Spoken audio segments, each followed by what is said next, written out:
Good morning student, welcome on Knowledge Neer channel. First of all, you subscribe my channel Knowledge Neer.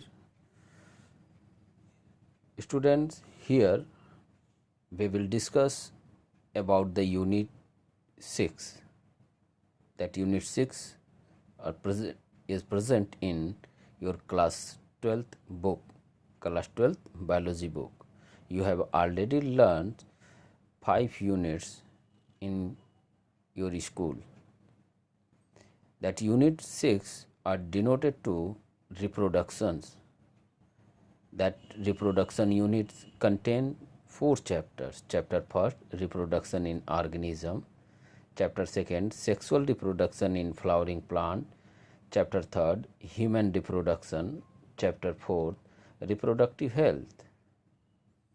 This unit denoted to reproductions. What is the importance of reproduction? How the reproduction take place in flowering plants? How the reproduction take place in a human being? What is the impact of the reproductive organ on your health? In this way, that reproduction unit have a too much important for you. First of all, here we describe the reproductions. Before we describe the reproduction, here in chapter first of all, we define the life span.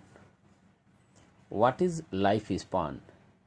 Life span is a period from birth to natural death, birth से लेकर natural death तक के जो processes होते हैं वो एक life span कहलाता है.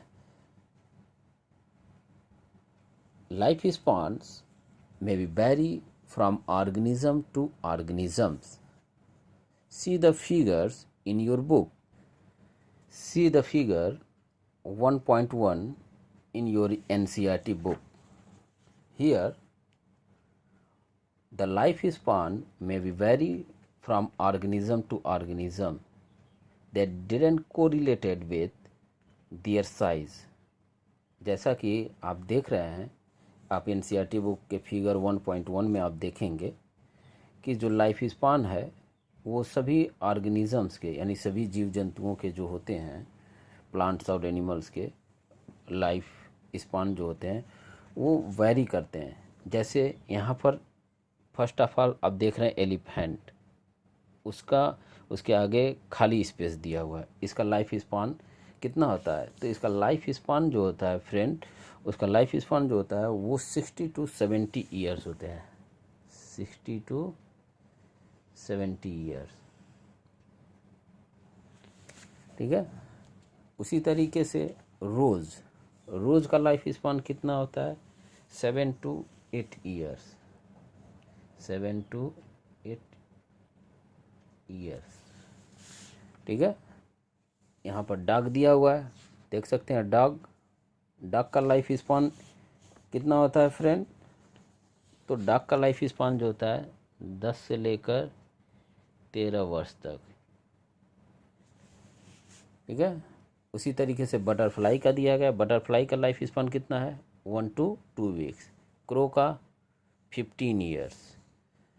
बनाना ट्री का लाइफ स्पान कितना होता है? बनाना ट्री का लाइफ स्पान जो होता है 6 साल, 6 ईयर.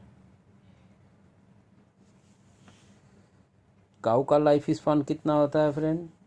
तो काऊ का लाइफ स्पान जो होता है 18 से 22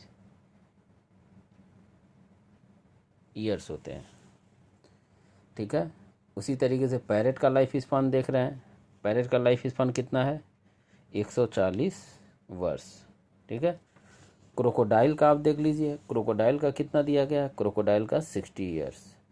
हार्स का लाइफ स्पान कितना होता है फ्रेंड? तो हार्स का लाइफ स्पान जो होता है 25 से 30 साल. यहाँ पर लिख दीजिए 25 से 30 ईयर. फिर उसी तरीके से फ्रूट फ्लाई का देख लीजिए। तो फ्रूट फ्लाई का कितना होता है, 40 से 50 डेज़, यानी 40 से 50 दिनों तक ये ज़िंदा रहते हैं। उसी तरीके से राइस प्लांट का देख लीजिए। राइस प्लांट का कितना होता है, तो आप जानते हैं राइस प्लांट का जो होता है 3 to 4 मंथ, 3 to 4 मंथ्स होता है। टार्टोइज का लाइफ स्पान यानी कछुए का कितना होता है, 100 से 150 वर्ष। और बनियान ट्री, जो बनियान ट्री को क्या कहा जाता है, नेशनल ट्री ऑफ इंडिया भी कहा जाता है। तो इसका जो लाइफ स्पान होता है फ्रेंड, वो कितना होता है, तो इसका लाइफ स्पान जो होता है आपका नियर अबाउट 309 ईयर अप्रॉक्सीमेटली होता है। और पीपल ट्री का जो होता है वो सबसे ज़्यादा होता है, वो लगभग 2500 वर्ष तक होता है। ठीक है फ्रेंड, तो इस तरीके से ये हर एक एनिमल्स का लाइफ स्पान जो होता है वेरी करता है। बट अगर हम कहें कि इसके साइज़ के अनुसार साइज़ क्या कोरिलेटेड करता है, आपका क्वेश्चन है, आगे के पैराग्राफ में आप क्वेश्चन पढ़ेंगे, that size are correlated to their life span. तो आप जैसा कि देखते हैं कि पैरेट्स और क्रो दोनों की साइज़ जो है लगभग समान है, लेकिन क्रो का लाइफ स्पान 15 ईयर्स है, तो पैरेट का लाइफ स्पान कितना है, 140 ईयर्स। तो size are not correlated to their life spans. Why do we say there is no natural death in unicellular organisms?